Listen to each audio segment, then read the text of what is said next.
Ready? Mics are on.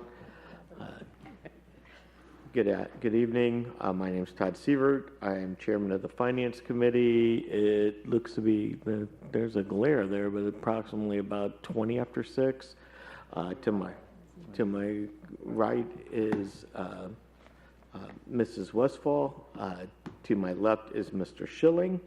Collectively, as I previously stated, we are the Finance Committee, and today we are going to meet to provide a recommendation to Council regarding authorizing the Director of Public Service and Safety to enter into a 3-year agreement with GovConnections, Inc. for hardware, software, and hardware maintenance support service at a cost not to exceed $100,000 each agreement year.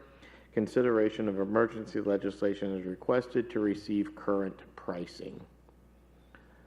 Thank you, Mr. Chair. This is our cybersecurity for our network, our equipment that's connected to the network.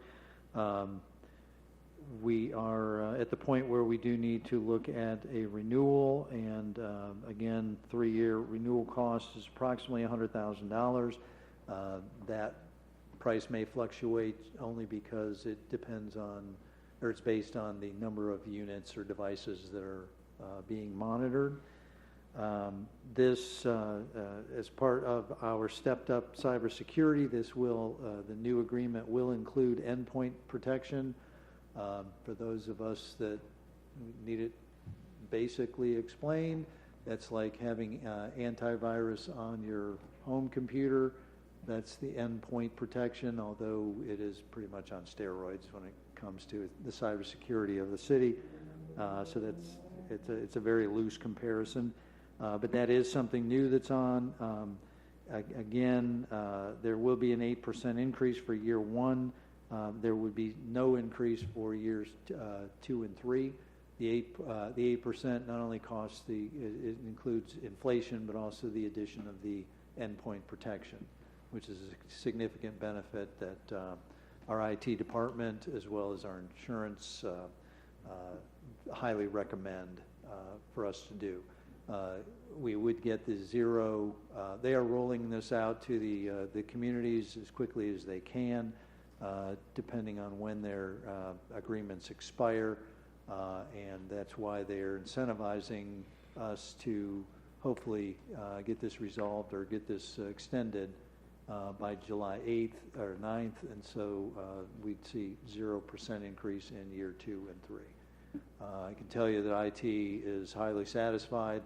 I know that you are all riveted by the quality of the videos that you see to stay aware and conscious of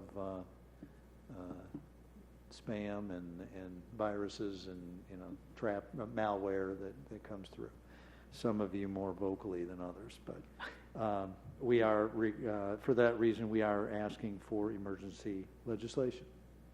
And it is budgeted in the various accounts, and it was included in the 2025 budget. Even though I know you were referencing me as I jokingly described to you the pain of watching the Arctic Wolf videos, they are substantive, and as we saw with our neighboring community, if you don't have security, and then you could have dire results. So, Ms. Westfall? Just clarify when this contract would go into effect. Hold on, wait a minute. I've got that on here. I want to say the agreement expires. I was going to say October. So it'll be October to October. Yep. Will be the year. For 3 years. Okay. Correct. With an 8% the first year? Mm-hmm. Okay. 8, 0, and 0. Mr. 8 Schilling? this year, 0, and then 0. Right, right. Okay. This $100,000 doesn't provide any insurance protection, assuming that if the city ever did suffer a cyber attack, a successful cyber attack. There's no insurance in that $100,000 that we're paying this company That's to not protect this. We have municipal insurance that includes a cybersecurity component. So that And would, so that would to- help us. To receive that, that's why we got into this contract in the first place, because we had to show that we had a cybersecurity plan that we had implemented, and we did that last year.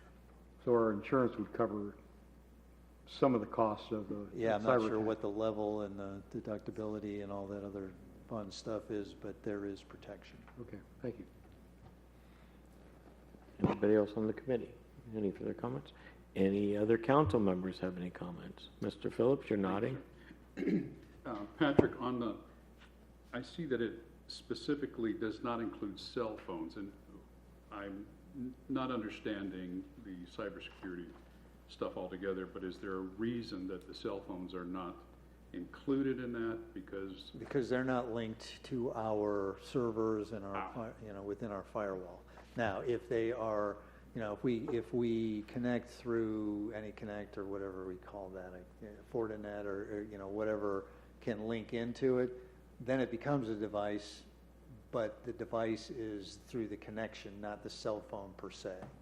So there won't be anything installed on cell phones, but the protection, once it hits the firewall, then it does come into play. So if they were in the house and happen to be using their internet on their phone, that connection would go through the firewall and be protected? They'll be captured under the plan.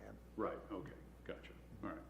And to the comment about the Arctic Wolf, these little vignettes are 5 minutes, and they are kind of funny to watch, but they are very informative.